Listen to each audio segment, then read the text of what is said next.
Hello everyone and welcome back to my channel. इस video में मैं एक्सप्लेन करने वाली हूँ कल ही रिलीज हुआ Korean drama Love Next Door का एपिसोड नंबर 1। तो कहानी की शुरुआत में हमें मेल लीड और फीमेल लीड की मॉम्स को दिखाया जाता है जो कि अपने दोस्तों के साथ ट्रैकिंग पे आई हुई थी। मेल लीड सिंगो जो कि एक काफी फेमस आर्किटेक्ट है और फीमेल लीड रियू यूएस में बहुत ही फेमस एक टेक कंपनी में जॉब करती है। सियो और रियू जब 5 साल की थे तब से ही उनकी मम्मी यहाँ दोस्त है, पर क्योंकि दोनों के ही बच्चे बहुत ही अच्छी तरह से सेटल्ड है इसलिए उनकी मम्मी और हमेशा बहस होती रहती है कि रियो और सिंगो में कौन सबसे अच्छा है। सिंगो की माँ बताने लग जाती है कि वो तो को इंडिया की सबसे टॉप यूनिवर्सिटी का टॉपर रह चुका है। हाल ही में उसने जो नेशनल लाइब्रेरी डिजाइन किया उसके लिए उसे बेस्ट आर्किटेक्ट का अवार्ड मिलने वाला है। उसने इतने कम उम्र में भी अपनी कंपनी भी खोल ली है। इसके साथ ही वो नेशनल लेवल का स्विमर भी है। जो सुन रियो की मॉम भी शुरू हो जाती है कि मेरी बेटी भी यूनिवर्सिटी टॉपर है। यूनिवर्सिटी से पास आउट होते ही उसे यूएस के सेकंड मोस्ट रिचेस्ट बिजनेसमैन की कंपनी से जॉब ऑफर आया था। अब इन दोनों की बहस को उनकी दोस्त इतनी बार सुन चुकी है कि इन्हें तो अब मुंह जबानी सब कुछ याद हो गया है, इसलिए दोनों इन्हें छोड़कर बिंदास आगे जाने लगते हैं और बेट लगाने लग जाते हैं कि आज बहस में कौन जीतेगी। इसके बाद में वो अवार्ड फंक्शन दिखाया जाता है जहां पे आज संग को अवार्ड मिलने वाला था लेकिन वो अभी तक यहाँ नहीं पहुंचा था, इसीलिए उसकी कंपनी का को सीईओ मंग और एक एम्प्लॉय उसके लिए चिंता कर रहे थे। वही तो सिंगो तो एक फ्यूनरल डायरेक्टर के साथ बात कर रहा था जहाँ वो उन्हें बताता है कि वो एक मेमोरियल पार्क डिजाइन करना चाहता है जहाँ लोग अपने मरे हुए फैमिली मेंबर चंद दोस्तों की मेमोरीज को याद करने के लिए आया करेंगे। डायरेक्टर को उसका आइडिया बहुत ही अच्छा लगता है। इधर अवार्ड का टाइम होने ही वाला था इसीलिए कोसियम योंग इसे कॉल करता है। उसियंग हो टाइमली वहां पहुंच जाता है और अवार्ड रिसीव करता है, जिसके बाद ही तुरंत वो अपने अगले काम के लिए निकल जाता है। इधर यू की मॉम अपने फ्रेंड्स को यू के शादी का इन्विटेशन कार्ड देती है। 1 महीने बाद यूएस में उसकी शादी होने वाली थी इसीलिए मॉम तो बहुत ज्यादा हैप्पी थी, इसीलिए सारे फ्रेंड्स उन्हें कांग्रेचुलेशन करती है। वही इधर हम रियू को देखते हैं जो कि आज बिना किसी को बताए साउथ कोरिया आ गई थी। उसे पिक करने उसकी बेस्ट फ्रेंड मुयू आती है जो कि एक पैरामेडिक थी। तो इतने सालों बाद मिलकर दोनों फ्रेंड्स बहुत ही ज्यादा खुश होते हैं। यू काफी साल बाद आए थे इसीलिए उनकी लोकेलिटी में काफी कुछ बदल गया था। यू यहाँ का खाना बहुत मिस कर रही थी इसीलिए दोनों राइस केक खाने के लिए हाई स्कूल टाइम में जिस रेस्टोरेंट में खाते थे वहाँ जाते हैं जहाँ दोनों अपने पुराने दिनों की बातें करते हुए खाना खाते हैं। लेकिन तभी शॉप में रियू का भाई आ जाता है इसलिए रियू जल्दी से साइड में घूम जाती है और मोम को भी छुपने के लिए कहती है। तो भाई के जाने के बाद मोम उससे पूछती है कि आखिर तुझे हुआ क्या, अपने भाई से क्यों छुप रही है। इस पर रियू बहाना कर देती कि वो अपनी फैमिली को सरप्राइज करना चाहती है। इसमें वो मयम को हेल्प करने के लिए कहती है तो दोनों उनके घर को सजाने के लिए कुछ बलून्स वगैरह साथ लेकर आने लगती है और मोहिम को एक इमरजेंसी केस के लिए कॉल आता है इसीलिए उसे रियू को छोड़कर जाना पड़ता है, जिससे रियू तो अकेली पड़ जाती है और अब उसे अपनी फैमिली के सामने आने से डर लग रहा था क्योंकि रिया ने कुछ तो गड़बड़ किया था। फिर भी वो हिम्मत करके घर की ओर जाने लगती है। रास्ते में वो एक जगह रुकती है जहाँ बचपन में एक सोना हुआ करता था, जहाँ बचपन में रियो और सिंगो के मॉम्स इन दोनों को नहाने ले जाया करते थे। इसके बारे में याद करके रियो को तो काफी एम्बेरसमेंट बनाई है। तभी पीछे से सिंगो आता है, उससे पूछता है कि कौन हो तुम। दोनों एक दूसरे को इतने साल बाद देखकर थोड़ा हैरान होते हैं। सिंगो पूछते हैं तुम यहाँ क्या कर रही हो। यू कहती है तुझे क्या, मैं यहाँ जो भी करूँ। सिंगो कहता है कि तू मेरी जमीन के ऊपर खड़ी है। रियू तो उसकी बात को मजाक में उड़ा देती है। संग कहता है ये मेरा ही ऑफिस है इसलिए अपना पैर हटा और यहाँ से जा। रिया चिढ़कर जा ही लगी थी कि तभी वो रास्ते की एक तरफ से अपनी मॉम को आता हुआ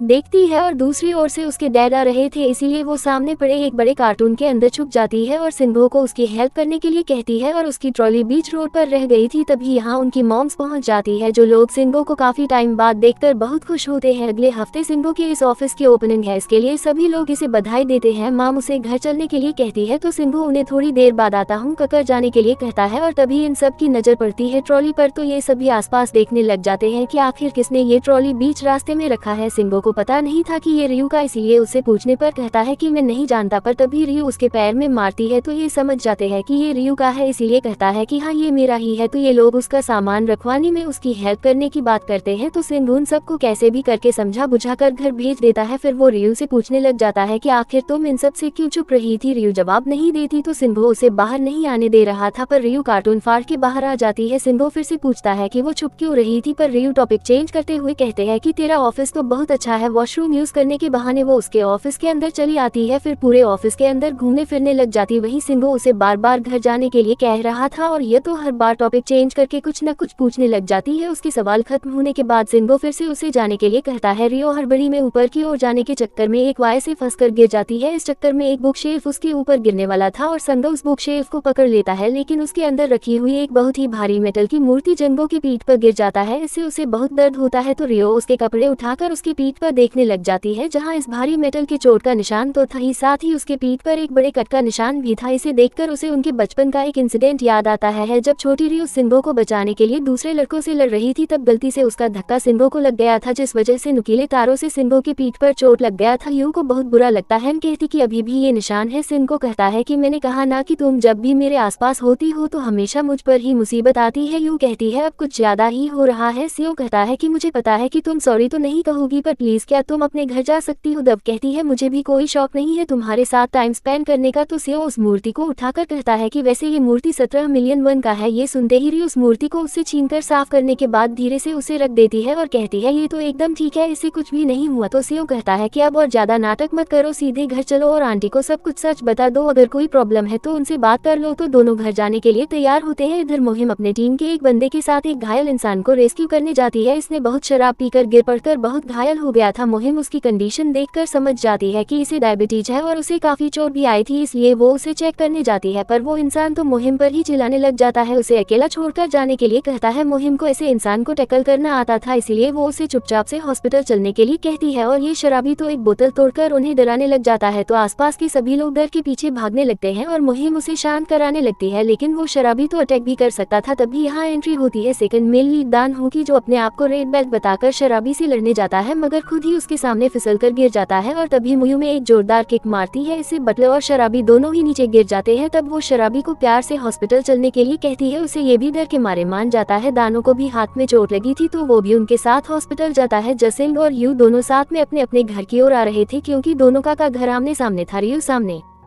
एक डिलीवरी बॉय के हेलमेट को देखकर कहती है क्या वो बंदा मुझे अपना हेलमेट देगा। सियोन कहता है तुम्हें हेलमेट क्यों चाहिए, सामने ही तो हमारा घर है। पर रियो को पता था कि आज उसके घर में उसे मार तो पड़ने वाली है, इसलिए वो यहीं से अपनी ट्रॉली से सारे कपड़े निकाल कर पहन लेती है ताकि उसकी पिटाई भी हो तो उसे कम लगे। सियोन तो उसे पूरे रास्ते चिढ़ाते हुए आता है, फिर उसके घर के सामने उसे छोड़कर जाने ही लगा था। तो रियो उसे पंच मारने के लिए कहती है, चेक करने के लिए कि इतना सब कुछ पहनने के बाद भी उसे दर्द होगा या नहीं। संग मना कर देता है। इस पर यू कहती कि आज मैं बहुत बड़े खतरे में पड़ने वाली हूँ, इसलिए क्या तुम मेरे साथ रात को रुकना चाहोगे, बोलकर उसके साथ रहने के लिए उसे मनाने लग जाती है। संग उसे दूर भगाने लग जाता है और पूछता है कि आखिर तुमने किया की है जो तुम इतना डर रही हो। यू कहती कि आज मेरा काम तमाम होने वाला है, इसलिए मैं मम्मी को अकेले फेस नहीं कर सकती। ओन कहता है बता तो सही क्या किया तुमने। रियू धीरे से कहती कि मैंने शादी कैंसिल कर दी। ओन थोड़ा जोर से बोलने के लिए कहता है। रियू जोर से बोल देती कि मैंने शादी कैंसिल कर दी है। तभी सियो कहता है कि पीछे तेरी मॉम खड़ी है। या को पहले ये मजाक लगता है, पर जैसे ही वो पीछे मुड़ती है सच में उसकी मॉम खड़ी थी। इवन उसके डैड एंड सियो की मॉम ने भी यह बात सुन लिया था, जिन्हें देखकर रिया हैरान हो जाती है। फिर इस बात को कवर अप करने के लिए उनके पास जाती है और उन्हें बड़े कैजुअली बताती कि मैंने शादी कैंसिल कर दी। ये सुनकर उसके मॉम को तो बहुत ही ज्यादा गुस्सा आता है। वो उसकी पिटाई करने के लिए उसके पीछे ही पड़ जाती है कि 1 महीने पहले तुम शादी कैसे कैंसिल कर सकती हो। यो तो सियो के पीछे छुपकर उन्हें समझाने की कोशिश करने लग जाती है और इस चक्कर में सियो को उसकी मॉम की मार पड़ने लग जाती है। सियो उन्हें थोड़ा शांत कराता है। इसकी बात सुनने के लिए कहता है मॉम शादी कैंसिल करने का रीजन पूछती है कि क्या उस जुन ने शादी के लिए मना कर दिया, क्या उसने तुम्हें चीट किया। अगर ऐसी बात है तो मैं खुद जाकर उसे सबक सिखा कर आऊंगी। पर रियो कहती कि उसकी गलती नहीं है, गलती मेरी ही थी। जो सुन सब लोग हैरान होते हैं। मम्मी कहती कि फिर क्या तूने उसे चीट किया। ये बोलकर फिर से उसे मारने के लिए पीछे पड़ जाती है। बचार सयंग को फिर से उनकी मार खानी पड़ती है। ये देखकर रिया के डैड उनके बीच आकर उन्हें रोकते हैं और एक बार रियो की पूरी बात सुनने के लिए कहते हैं। री कहती कि मैं पूरी बात कहूँ उससे पहले मुझे प्रॉमिस करिए कि आप मुझे नहीं मारगी, मैं जो भी कहूँ उसके बाद। मॉम प्रॉमिस करती है। तो रिया कहती कि एक और बात है जो मुझे आपको बतानी है कि मैंने अपनी जॉब भी छोड़ दिया। ये सुन अगेन इन सबको झटका लगता है और मॉम फिर से उसके पीछे पड़ जाती है, उसे डांटते हुए कि तुमने इतने साल मेहनत करके पढ़ाई किया, इतने अच्छी जॉब को तुमने क्यों छोड़ दिया। तो मॉम के डांट और पिटाई से बचने के लिए यूसियोन का हाथ पकड़ के यहाँ से भागने लग जाती है। हाँ, उसकी मॉम भी काफी दूर तक उनके पीछे भागती है, पर वो ज्यादा दूर नहीं जा पाती। वही ये दोनों भागते हुए काफी दूर चले आते हैं, जहाँ दोनों थककर एक बेंच पे बैठते हैं। तो सिंग उसके अचानक से जॉब छोड़ने का रीजन पूछता है। यू कहती कि पिछले 10 सालों से कंप्यूटर के सामने बैठकर काम करने से मैं थक गई हूँ, इसीलिए छोड़ दिया। तुम जानते हो मैंने कितनी मेहनत से पढ़ाई की थी, ग्रेजुएट होने के बाद ही मुझे जॉब ऑफर आया, इसलिए मैं सीधे यूएस चली गई। इतने सालों से लगातार काम किया, एक अनजान देश में अडेप्ट किया, फिर एक दिन एंगेजमेंट भी कर ली। इन सब से मेरा दिमाग हैंग हो गया था, इसलिए लाइफ को रिबूट करने के लिए सब कुछ छोड़ छाड़कर आ गई। मैं यही एक्सक्यूज देने वाली हूँ मॉम को, इसके लिए मुझे बहुत हिम्मत की जरूरत है। तो सियो भी उसकी प्रॉब्लम समझता है। तभी उसे रियो के भाई का कॉल आता है, जो उसे रियो को घर लेकर आने के लिए कहता है, जो बताता है कि मॉम का गुस्सा अब शांत हो गया है, इसलिए वो दीदी पर गुस्सा नहीं करेगी। सिंह रियो को इस बारे में बताकर उसे घर चलने के लिए कहता है। रियो कहती है कि मैं अपनी मॉम को बहुत अच्छी तरह से जानती हूँ, वो इतनी जल्दी शांत तो नहीं होगी। संग उसे कहता है कि डरो मत, मैं भी तुम्हारे साथ चलूंगा। वैसे भी तुमने उन्हें इतना भगाया है कि उनके पास तुम्हें मारने के लिए एनर्जी ही नहीं बची होगी, इसीलिए दोनों घर के लिए निकलते